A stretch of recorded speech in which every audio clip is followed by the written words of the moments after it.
Kaya ano pa tubig to? Ano po yan, yung ang tawag doon, yung solar po. Deep well? Apo, solar siya dito. Ang galing, solar.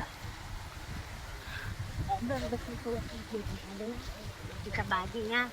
Yung po nga harvestin natin dito po, pero po yung, tingnan nyo po muna yung next week namin sa Fujisawa.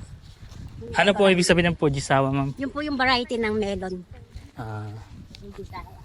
Yung pong tinex nyo po kanina, golden melon.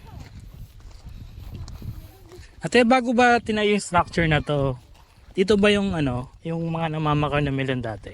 Na ano po? Yung mga nagpa-farm ng melon, yung may namamakyaw? Wala ba? Andyan lang siguro. Hindi ko po alam, sir. Bak? Ganun po yung may namamakyaw po yung dati. Oo.